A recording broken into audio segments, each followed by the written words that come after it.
Graça e paz, irmãos. Depois deste período, de louvor, de adoração ao Senhor, graças dou por minha vida, que Jesus já transformou. É por causa desta obra maravilhosa e eterna a nosso favor em Cristo, que como igreja nós estamos aqui reunidos. Esta manhã tão preciosa, esse domingo preparado pelo Senhor, o primeiro dia da semana. E é para o Senhor, é para Ele. Irmãos, eu quero nesta manhã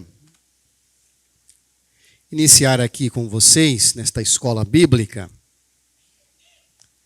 lendo uma história real,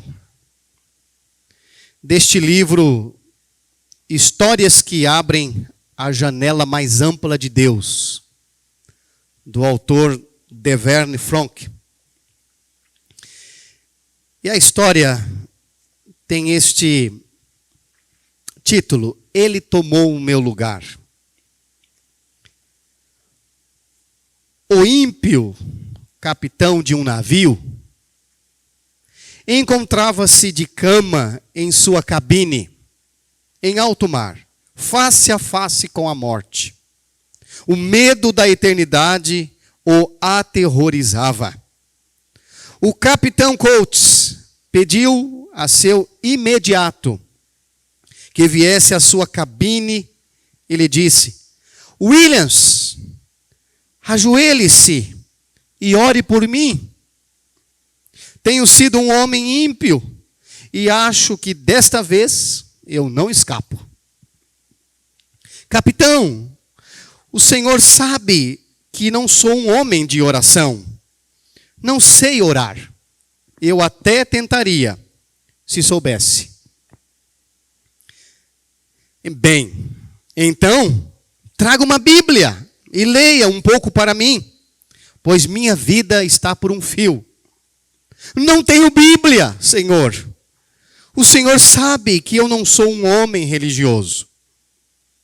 Chame então o Thomas, meu segundo imediato, para que ele ore por mim. Quando o segundo imediato chegou à presença do seu capitão moribundo, ele disse: Thomas, temo que estou indo para a eternidade nessa viagem. Ajoelhe-se e ore por mim. Peça a Deus que tenha misericórdia de minha pobre alma. Faria isso com prazer para o senhor capitão, se eu pudesse. Mas não oro desde que eu era menino. Você tem uma Bíblia? Pode lê-la para mim? Não, Senhor, não tenho uma Bíblia. Que terrível condição. As portas da eternidade sem Cristo.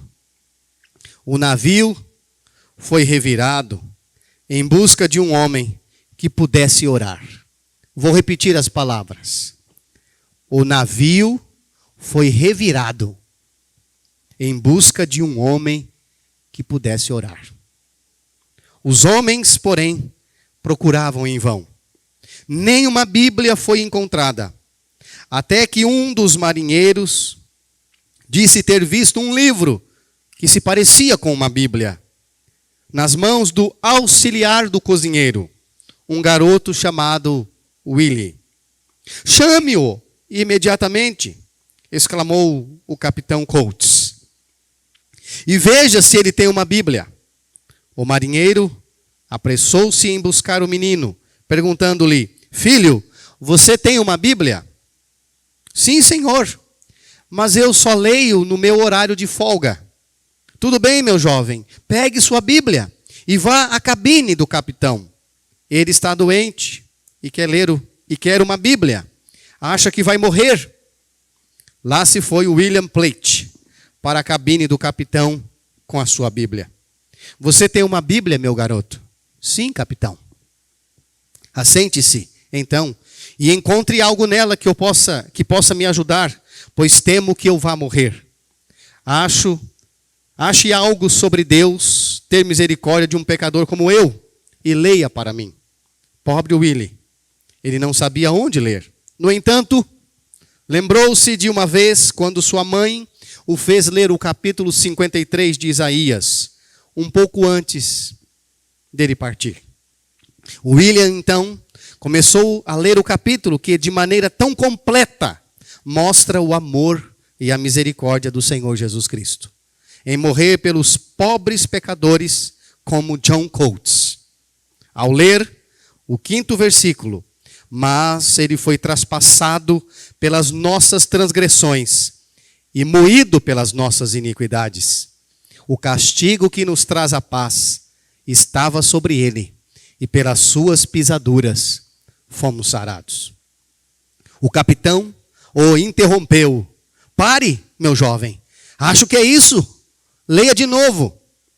Uma vez mais, William leu aquelas palavras abençoadas. Ah, rapaz, muito bom. Certamente é aí. Aquelas palavras do capitão encorajaram William, que ele disse: capitão, quando estava lendo esse versículo em casa, minha mãe me fez colocar meu nome ali. Poderia ler novamente, mas como minha mãe me sugeriu, certamente, meu filho, coloque seu nome no versículo tal como sua mãe lhe disse, e leia-o novamente. Devagar e reverentemente, William leu. Mas ele, Jesus, foi traspassado pelas transgressões de William Plate e moído pelas iniquidades de William Plate. O castigo que traz a paz de William Plate estava sobre ele, e pelas suas pisaduras, William Plate foi sarado. Quando William concluiu, o capitão estava à beira da cama, inclinando-se na direção do menino. Agora, meu jovem, coloque o nome de seu capitão no versículo e leia-o novamente. John Coates. Ponha o nome de John Coates aí, vagarosamente. William releu o versículo. Mas ele, Jesus, foi traspassado pelas transgressões de John Coates e moído pelas iniquidades de John Coates. O castigo que traz a paz de John Coates estava sobre ele, e pelas suas pisaduras, John Coates foi sarado. Quando William acabou, o capitão disse: é suficiente, meu rapaz, pode ir agora. O capitão deitou-se sobre seu travesseiro, repetindo as palavras de Isaías 53:5, inserindo seu próprio nome no texto. Ao fazer isso, a alegria celestial inundou a sua alma. Que história linda. Muito preciosa. Mas o destaque aqui, meus irmãos, é o seguinte: nós estamos precisando de homens e de mulheres que orem ao Senhor e que amem a sua palavra.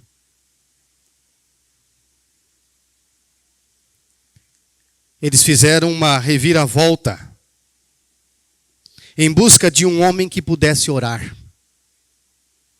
e ler a palavra de Deus. Naquele navio, demoraram para encontrar um menino. Um menino. E Deus usa meninos para poder manifestar a sua glória de salvação. Um menino.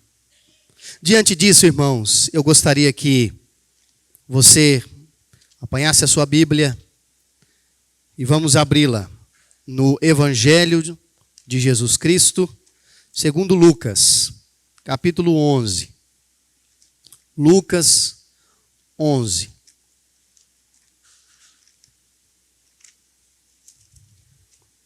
O verso 1.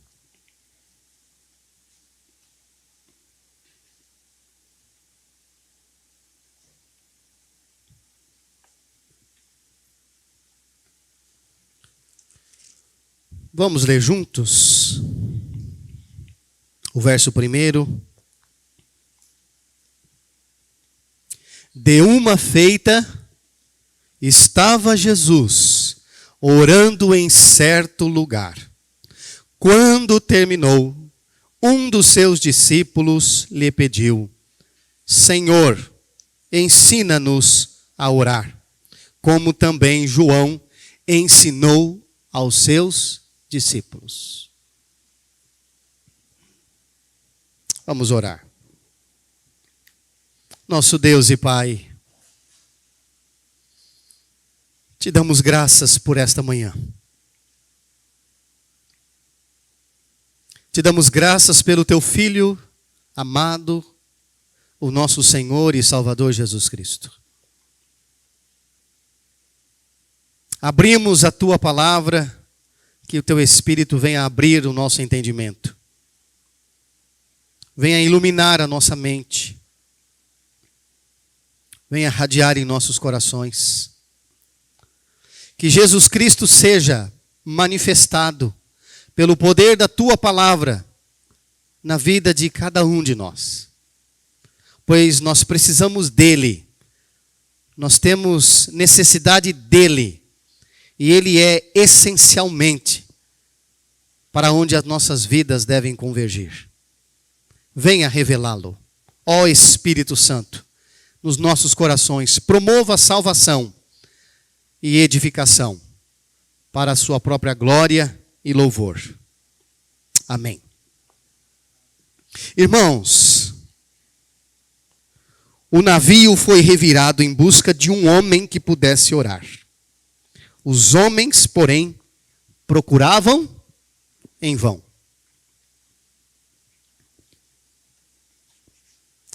Todos nós aqui, nós já ouvimos de muitas maneiras sobre o mais importante assunto que diz respeito à vida cristã, a vida do novo nascido, a vida do novo homem, a vida da nova criatura, a respeito da oração.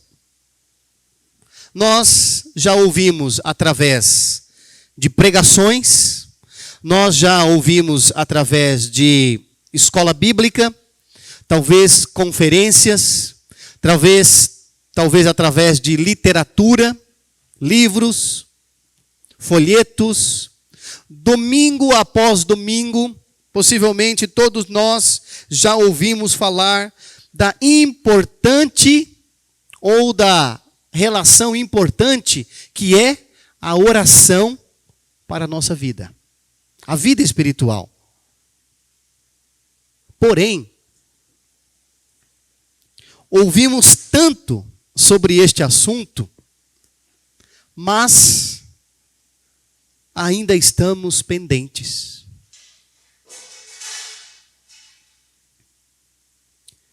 Sobre este assunto, nós ainda carecemos de sairmos da superficialidade e habitarmos as regiões mais profundas. Nós ainda estamos muito abaixo da média.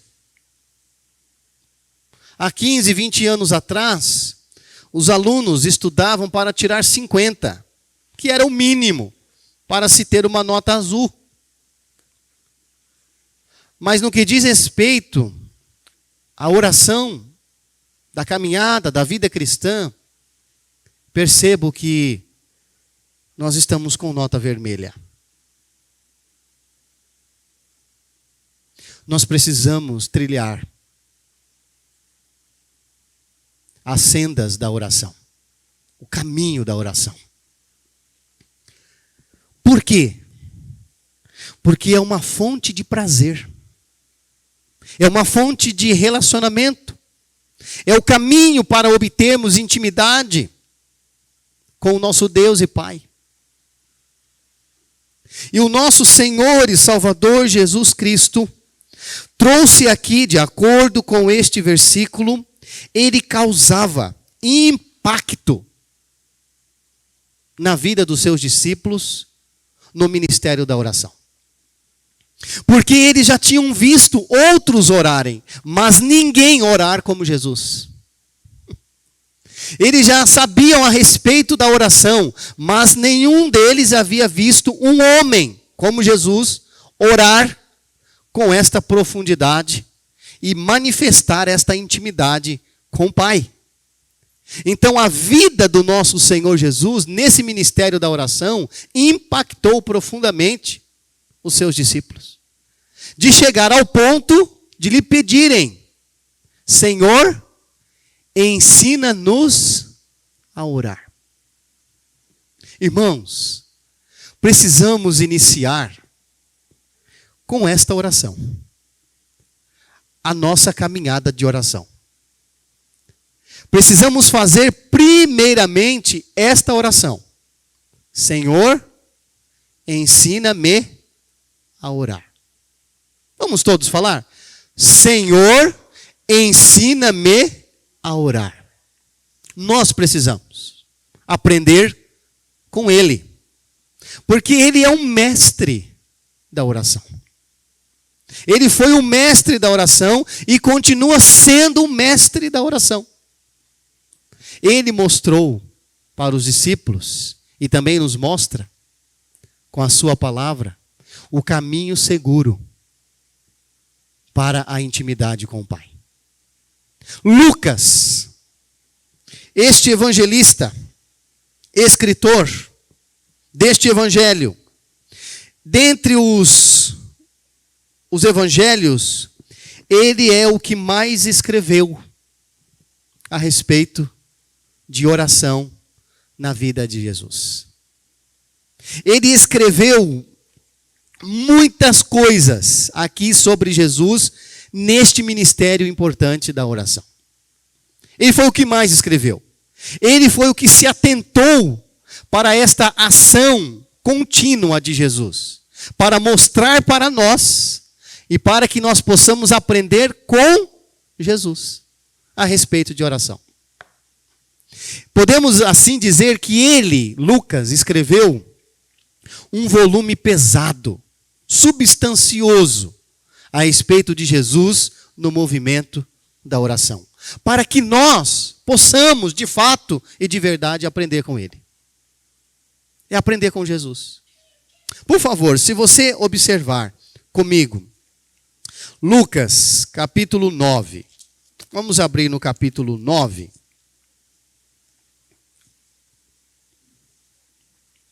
O versículo, podemos ler o 28. Lucas 9, 28. Está escrito: cerca de 8 dias depois de proferidas estas palavras, tomando consigo a Pedro, João e Tiago, subiu ao monte com o propósito de orar. Com o propósito de orar. Ele levou consigo 3 discípulos, Pedro, João e Tiago.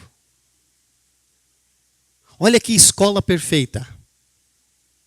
3 homens com um mestre da oração, para aprender a orar com ele. E é muito interessante, irmãos, que nos evangelhos, de um modo geral, desde Mateus até João, nós não percebemos ali, nós não vemos os discípulos orando. Nós vemos Jesus orando. E eles observando, eles aprendendo com o mestre. Porém, quando o livro de Atos é aberto, é nos mostrado que os discípulos estão orando. Vamos ver isto, por favor. Atos, capítulo 1. Percebam como que, com Cristo na escola, nós temos todas as condições, por meio da sua graça, de aprendermos a orar.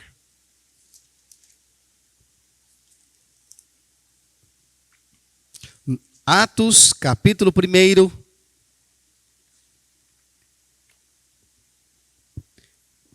Vejamos o versículo 12 e também o 13. Vamos ler até o 14.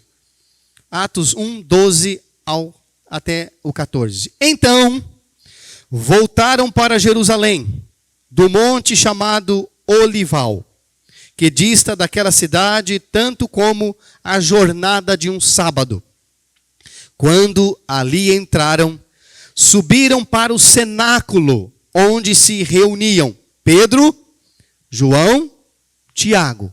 Os três primeiros que antes estavam com Jesus ali no Monte da Transfiguração.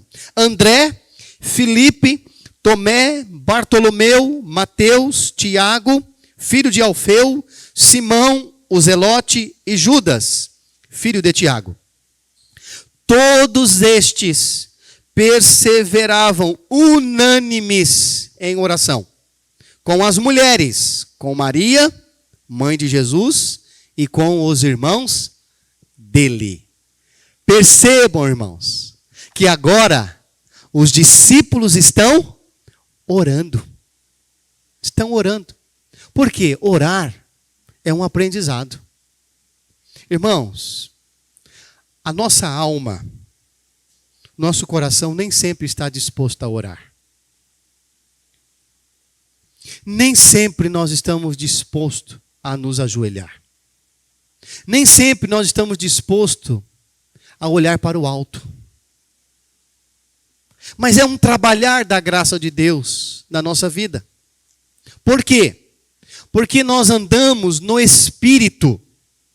Nós temos uma nova vida, e a nova vida, que é regida pelo Espírito Santo, vai agindo com poder, operando na nossa alma a cada dia, para que a nossa alma se incline à vontade de Deus revelada na sua palavra, que é para que os filhos de Deus, os discípulos de Cristo, entrem em oração, vivam em oração, tenham comunhão com o seu Pai através da oração. Sabe o que o seu Pai deseja para comigo e para contigo, que é filho? Comunhão, relacionamento. E eu pergunto, irmãos, quando a nossa alma está com angústias, quando estamos aflitos, quando estamos um pouco desanimados, parece que a força se esvai, parece que o ânimo desaparece, parece que a coragem vai embora. Eu pergunto, para onde nós estamos indo? E para quem nós estamos olhando? Por isso que nós precisamos aprender a orar. Porque orar é ter comunhão com o Pai. É ter relacionamento. Nós fomos chamados para a comunhão com o seu Filho Jesus Cristo. Por favor, nós podemos ver isto um pouco mais adiante, na primeira epístola de Paulo, à igreja de Corinto. 1 Coríntios, capítulo 1, o versículo, por favor, o 9. Diz assim a palavra de Deus: fiel é Deus. Fiel é Deus, pelo qual fostes chamados à comunhão de seu Filho, Jesus Cristo, o nosso Senhor. Irmãos, Deus é fiel. Deus é fiel para fazer com que a sua palavra se estabeleça em nossas vidas. Deus é fiel para fazer com que a sua palavra se cumpra em nossas vidas. Foi Ele que nos chamou à comunhão com o seu Filho Jesus Cristo, e Ele está trabalhando, Ele está operando de uma maneira incansável para ganhar a cada dia, a cada momento, a cada instante, os nossos corações para Ele, para que tenhamos prazer na comunhão com Ele, no relacionamento com Ele, para que, quando eu estiver angustiado, quando o meu coração estiver aflito, quando me parecer as forças ter ido embora, a coragem sumido, Ele, pela sua palavra, venha fortalecer os nossos corações. O Senhor incansavelmente trabalha para nos ganhar.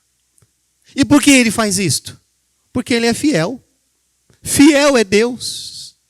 Fiel é Deus. Eu não sou fiel a ele nas minhas orações, porque tem dia que eu falho. E você também. Mas Deus é fiel porque Ele nos chamou para a comunhão com o seu Filho. Irmãos, Ele está nos conquistando a cada dia. E Ele deseja que os nossos corações também tenham desejo em crescer no relacionamento com Ele. Ele é o seu Pai. E você é filho dele. Isso é tão precioso, porque um filho deve procurar se aproximar do pai como o pai procura se aproximar a cada dia do filho. Por favor, esse versículo que é bem conhecido por nós, e podemos ler, na primeira epístola de João, capítulo 3, o verso 1, primeira epístola,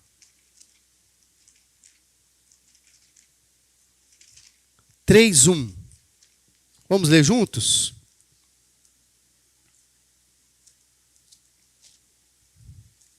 Olha que texto precioso. Vede que grande amor nos tem concedido o Pai, a ponto de sermos chamados filhos de Deus. E de fato, somos filhos de Deus. Por essa razão, o mundo não nos conhece, porquanto não o conheceu a Ele mesmo. De fato, nós somos filhos de Deus? De fato, nós somos filhos de Deus. A palavra do próprio Deus assim nos diz. Nós somos filhos de Deus. E por sermos filhos de Deus, como nós precisamos aprender a orar com o nosso Senhor Jesus Cristo. Como nós precisamos aprender a desfrutar dos efeitos que são proporcionados pela comunhão com o Pai. Nós precisamos dele. Ao levantar, ao despertar, Pai, te dou graças pela minha vida. Pai, te dou graças porque estou respirando. Pai, te dou graças por me dar vida. Pai, te dou graças porque posso entregar a minha casa aos teus cuidados. Posso entregar a esposa, posso entregar o marido, entrego os filhos, entrego os meus familiares aos teus cuidados nesta manhã que nasce. E a tua misericórdia que se renova já é despejada, derramada sobre nós. Te dou graças, ó Pai, porque posso me dirigir ao trabalho.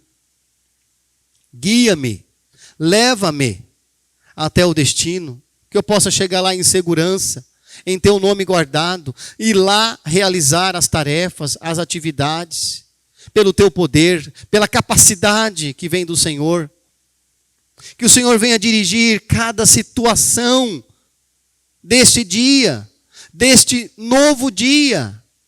E Ele com certeza nos guardará. Ele tem nos guardado, Ele tem nos ensinado, Ele tem nos instruído, tem nos dado sabedoria para o dia de hoje. E é muito interessante, irmãos, que Ele deseja que coloquemos diante dEle dia após dia. Dá-nos, ó Pai, o pão nosso de cada dia. Ele não diz assim, ó, dá-nos o pão nosso para a semana inteira, ou para o mês inteiro. Não, ele diz, o pão nosso de cada dia nos dá hoje. Por quê? Porque a oração é uma plantação diária. Plantamos dia após dia e colhemos os seus efeitos também no mesmo dia. Muitas coisas Deus nos permite usufruir no próprio dia. É verdade que há assuntos que Ele pode trabalhar por mais alguns dias, mas Ele nunca nos deixará faltar o pão nosso de cada dia. Nós não oramos para uma semana, não oramos por um mês, nós devemos aprender a orar Diariamente. Diariamente. Olha assim, alguém pensa, hoje eu passei o dia orando. Já orei por hoje e pela semana inteira. Não, o que você orou ao Senhor foi para o dia de hoje. Amanhã traz um renovo e é necessário nos apresentar diante dele novamente. Com todos os nossos cuidados. E é muito importante, irmãos, a oração, porque Jesus, ele nos ensina que é através da oração nós desfrutamos de um relacionamento maravilhoso e perfeito com o Senhor, o nosso Pai. Por favor, vamos ler Lucas, voltar para o Evangelho de Lucas, capítulo 6. Lucas 6. Vejamos ali mais um relato que foi colocado por Lucas. Lucas 6:12. Diz assim a palavra de Deus: naqueles dias, retirou-se para o monte, a fim de orar. E passou a noite orando a Deus. Passou a noite orando a Deus. Irmãos, por que isto? Porque o prazer de estar com o Pai, o prazer de estar com Deus, alimentava e era profundo na alma de Jesus. E assim também deve ser em nossos corações. Ter este prazer com Ele, porque Ele sempre está conosco. Ele é o único que jamais nos deixa. Ele é o único que nos garantiu pela sua palavra que jamais nos abandonará. Nós temos amigos que podem ir embora, nós temos parentes que podem ir embora, podem inúmeras situações acontecer em nossas vidas, mas o nosso Deus e Pai jamais nos deixará. Então, com este que afirma em sua palavra que jamais me deixará, é com Ele que eu quero a cada dia mais e mais investir o maior tempo da minha vida. É com Ele. É com Ele. E igreja, e quando nós andamos por meio da sua graça com Ele, nada pode nos deter, nada pode nos impedir de avançarmos no seu reino e para a sua glória. Uma das definições no Antigo Testamento de vida cristã que marca muito o meu coração, e é o primeiro relato que nós temos ali em Gênesis. Por favor, Gênesis capítulo 5. Gênesis 5, o versículo 20.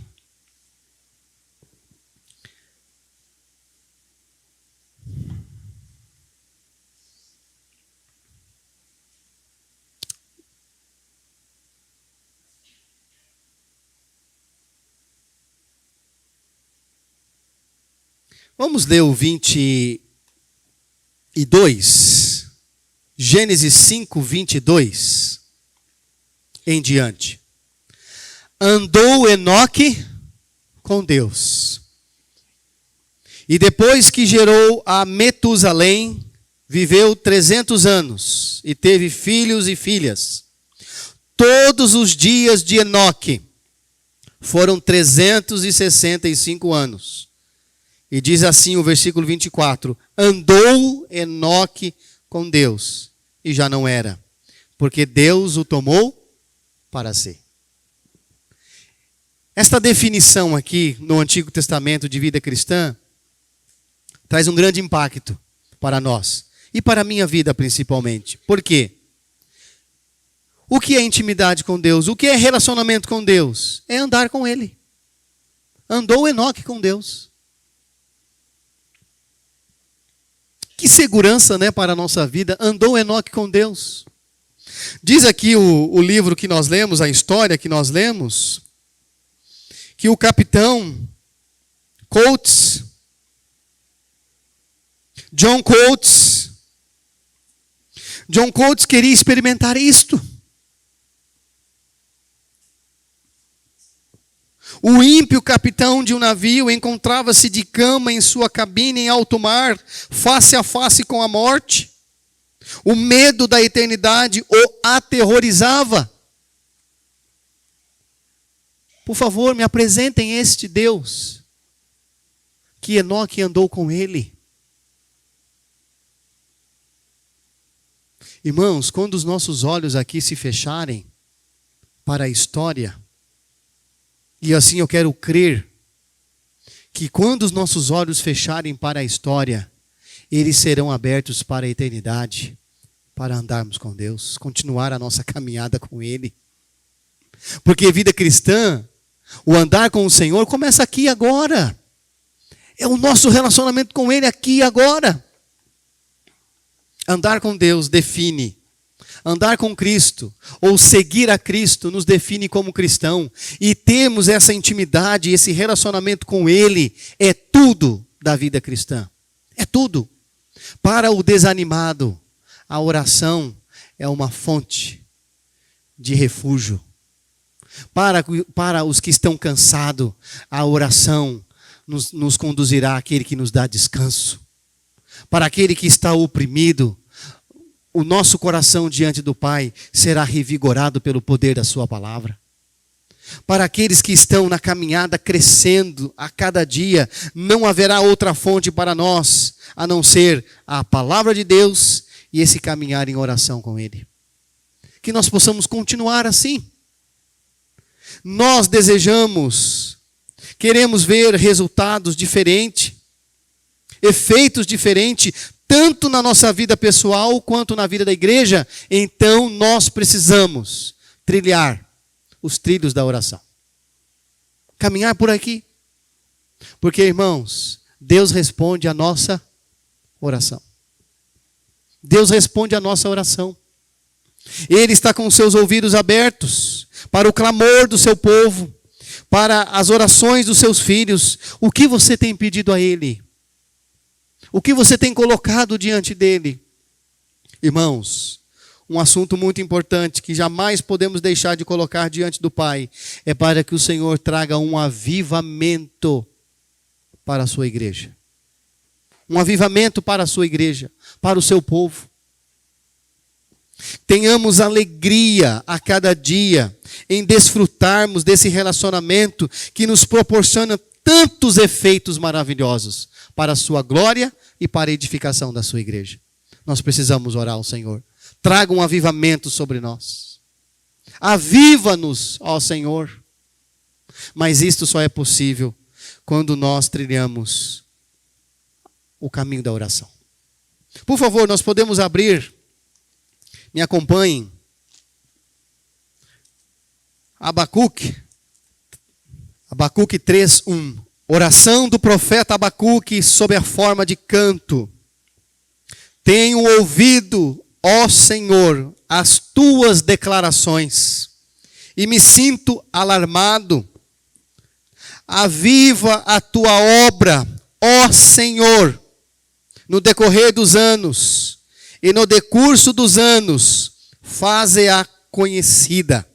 Na tua ira, lembra-te da misericórdia.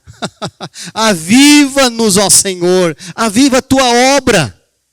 Irmãos, Deus está aguardando, Deus está esperando, Deus deseja, Ele anseia para que cada um dos seus filhos coloque diante dele a sua alma em oração. E Ele mesmo, através do seu Espírito, nos ensinará a orar como convém. O que nós precisamos pedir, o que nós precisamos clamar, o que nós precisamos agradecer, o que nós precisamos perseverar, Ele há de nos mostrar. Mas para isto, nós precisamos orar: Senhor, ensina-nos a orar.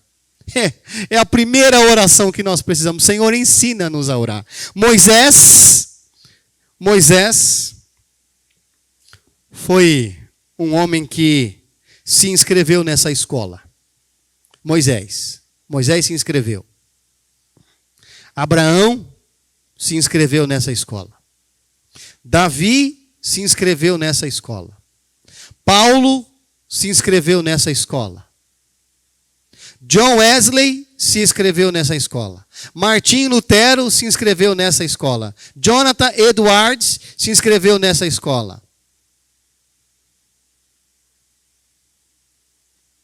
John Knox se inscreveu nessa escola. Karl Barth se inscreveu nessa escola.